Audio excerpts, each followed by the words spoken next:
Hello, Internet. This is Will from TheWillOfGaming, and just to let you guys know, as a little disclaimer, there's unfortunately, a bad little delay going on with the sound with the game. What happened was that I had my OBS on to record my face cam while I was playing the game, and I forgot to turn off the audio on the OBS to listen to it, and it was entirely my fault, and that was a mess up. So literally every the game sounds like when I strike is going to be a half a second delayed. So I hope that doesn't bother you guys that much. But anyways, I'll see you guys in the next video, which will be Star Fox next Friday. So hopefully you guys are into that, and see you guys then. Enjoy the video.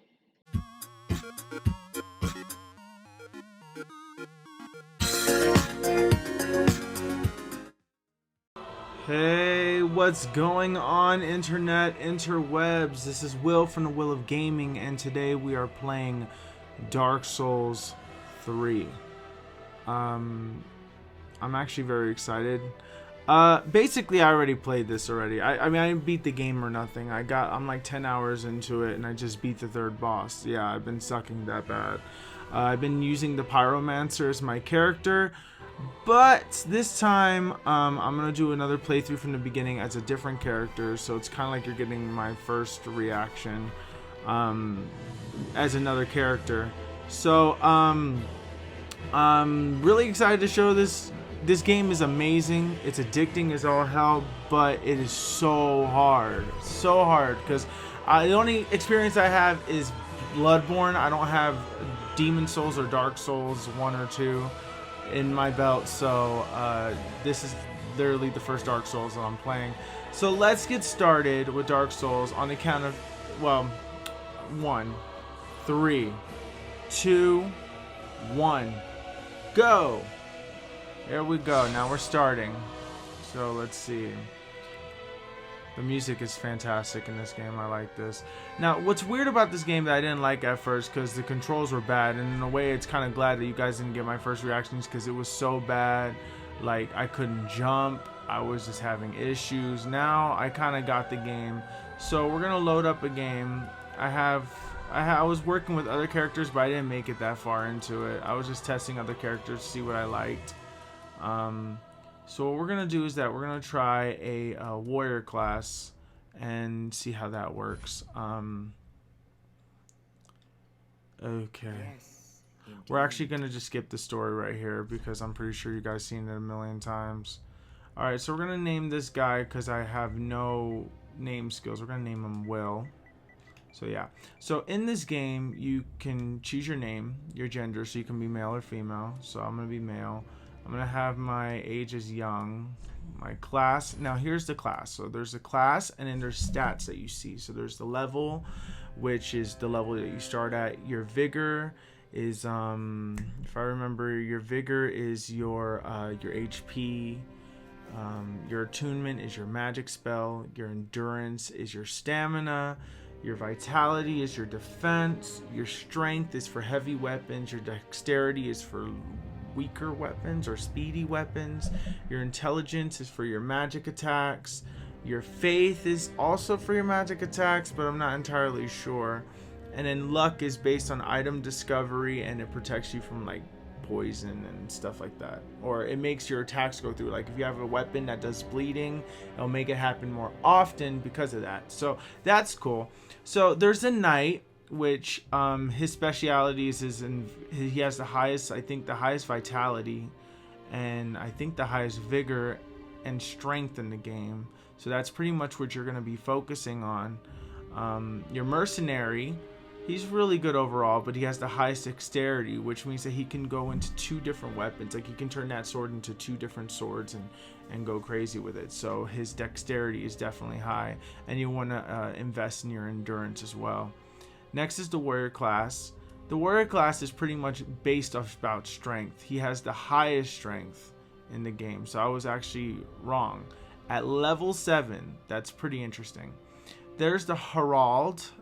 which is really cool. He's a former herald, journeyed to finish a quest undertaken, wields a sturdy spear, and employs a gentle restorative miracle. So, yeah, basically what I played a little bit with him. I'm not really a fan of the spear. He uses a spear and he has like a healing ability, and that's really cool within itself. Next, there's a thief class, and the thief class is this is interesting. I like the thief class, but I actually no. You know what? I never even tried this. What am I saying? I'm liking something I never even tried. But it has the lowest level. Well, not the lowest level, but the second lowest level.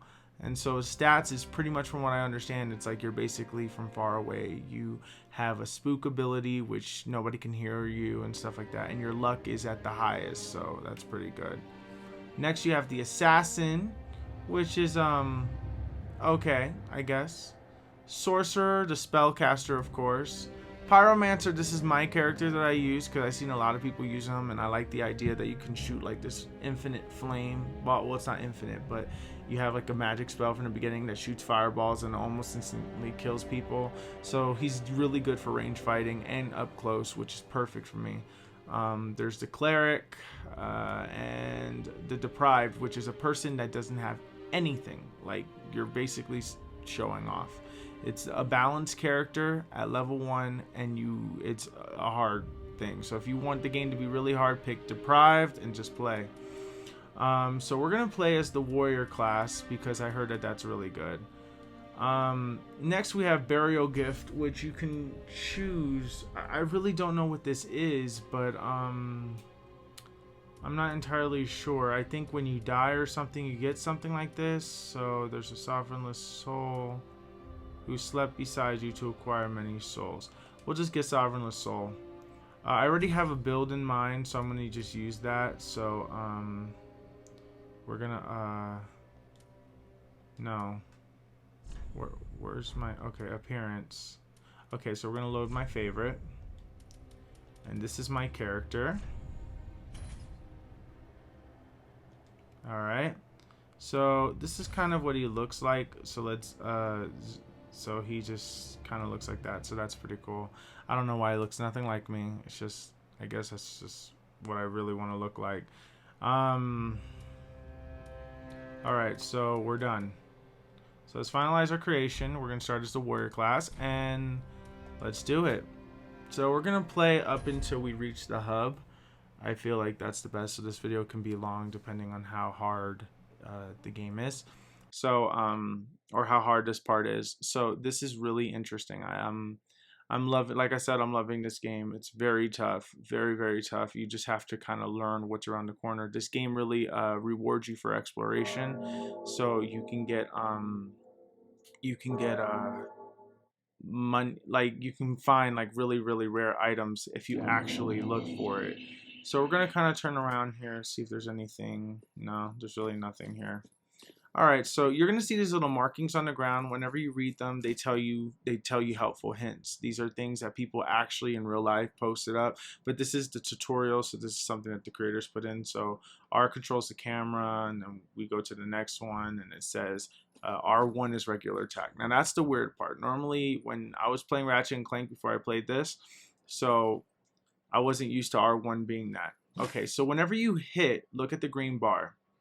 When you see the green bar, it actually takes your stamina away. So that pretty much took all of it. So once that stamina bar is gone, there's nothing you can do. It comes back after a while, so you have to like do nothing for a while. So, all right, so we have R2, which is a strong attack. So that's a strong attack. And we have lock on release. So by clicking R3, you can lock onto your enemy. So let's see if we could take this guy down. There we go. Does 90 damage. That's not bad. Alright, so backstep, this is your dodge button. That's going to be the thing you're going to use a lot. And then you can dash. Oh, you just hold the circle button down. Okay, so we found the first item, which is a soul of this deserted corpse. So that actually gives you souls, which you can use to buy stuff from the game. And that's really cool. Alright, so we're gonna